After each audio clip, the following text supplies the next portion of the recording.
सुप्रभात छात्रों, कैसे हैं आप सभी? ठीक हैं? देखिए, आज हम लोग बात करेंगे इस वीडियो में क्लास 8 हिंदी फर्स्ट और अध्याय 2 के बारे में। हम लोगों ने अध्याय 1 समाप्त कर चुका था।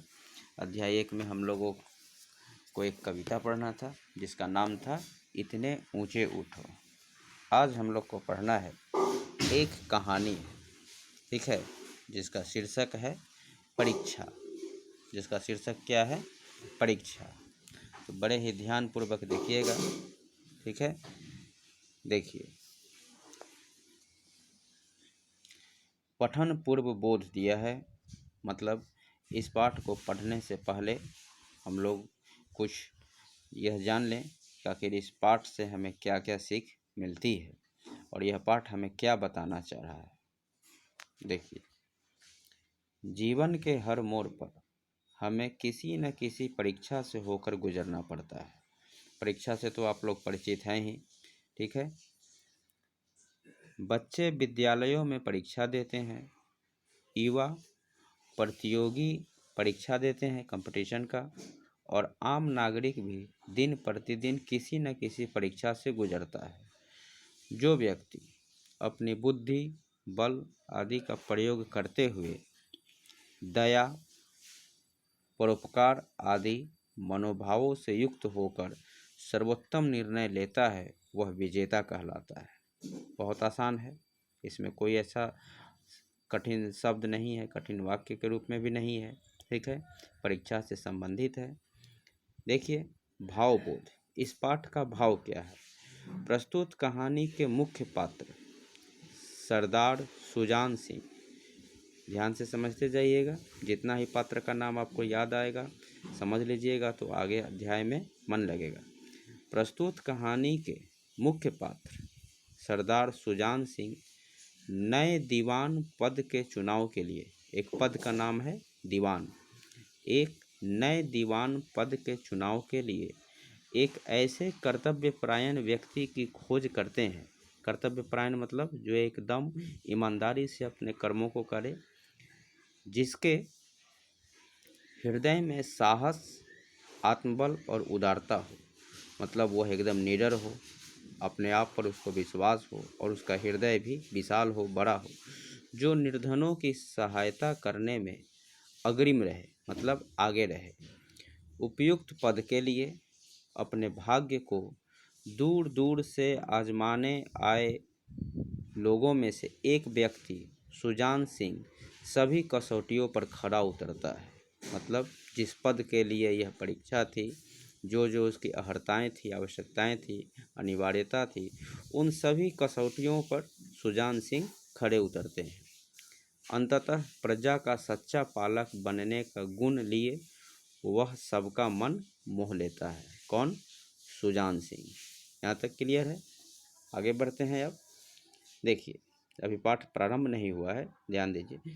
जीवन मूल्य बोध। जीवन मूल्य बोध क्या है? मतलब इस पाठ से हम लोगों को किस प्रकार का सीख मिलने वाला है उसके बारे में पहले ही यहाँ पर दिया गया है, वो मैं आप लोग को दिखा रहा हूँ।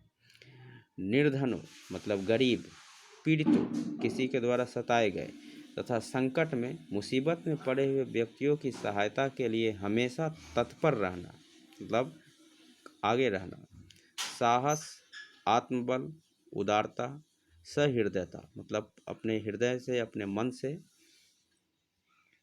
जैसे मानवीय गुणों को धारण करना, परिस्थितियों के अनुरूप निर्णय लेना, नीति कुशल बनना, ये सभी सीख इस पाठ से हम लोगों को मिलने वाला है। हमें ध्यानपूर्वक ये समझना है। देखिए, अब मैं कहानी यहाँ से प्रारंभ करता हूँ, ध्यानपूर्वक देखिएगा।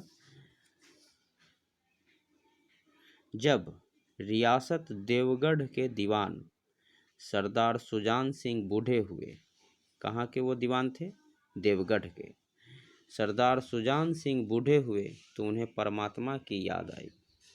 जाकर महाराज से विनय की, दीनबंधु, दास ने श्रीमान की सेवा 40 वर्ष तक की, अब मेरी अवस्था भी ढल गई, राजकाज संभालने की शक्ति नहीं रही, कहीं भूल चूक हो जाए तो बुढ़ापे में दाग लगे, सारी जिंदगी की नेक नामी मतलब अच्छी नाम, जो अच्छा नाम मुझे प्राप्त हुआ है, मिट्टी में मिल जाए।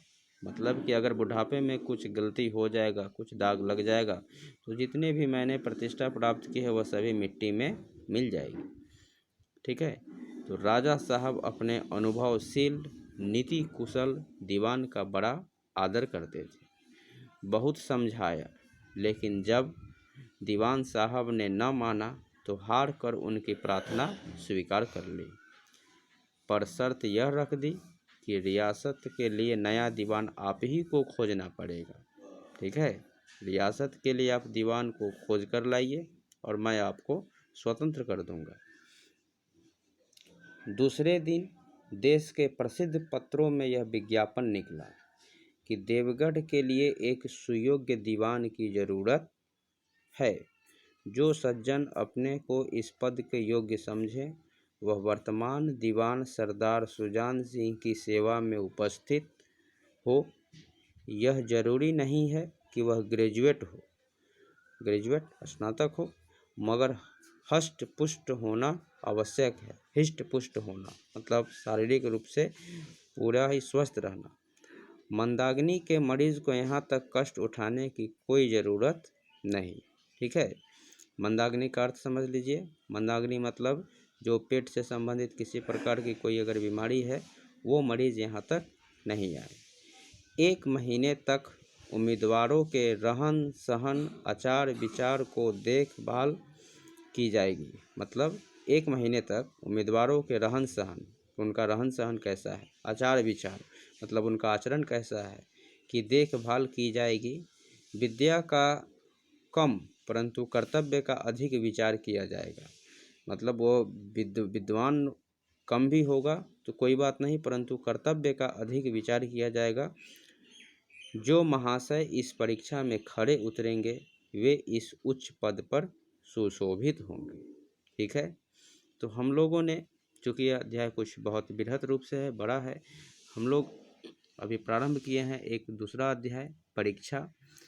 अभी हम लोगों ने पढ़ा रियासत देवगढ़ के दीवान सरदार सुजान सिंह जब बूढ़े हो गए तो उन्हें परमात्मा की याद आई। मतलब उनको लगा कि अब मेरा अंत समय आ गया, अब मैं अपने कर्तव्यों को नहीं निभा सकता हूँ, तो उन्होंने अपने स्थान पर किसी और को लाने का प्रयास किया। इसके लिए वह राजा के पास जाकर वो बोलते हैं। ठीक है, लेकिन उनको क्या सुनने को मिलता है कि आप अपने जैसे ही कोई योग्य लाइए और तब आपको यहाँ से मैं स्वतंत्र कर दूंगा। तो आज के लिए इतना ही, फिर मिलते हैं हम लोग नेक्स्ट वीडियो में, इस कहानी को आगे बढ़ाएंगे। ठीक है, धन्यवाद।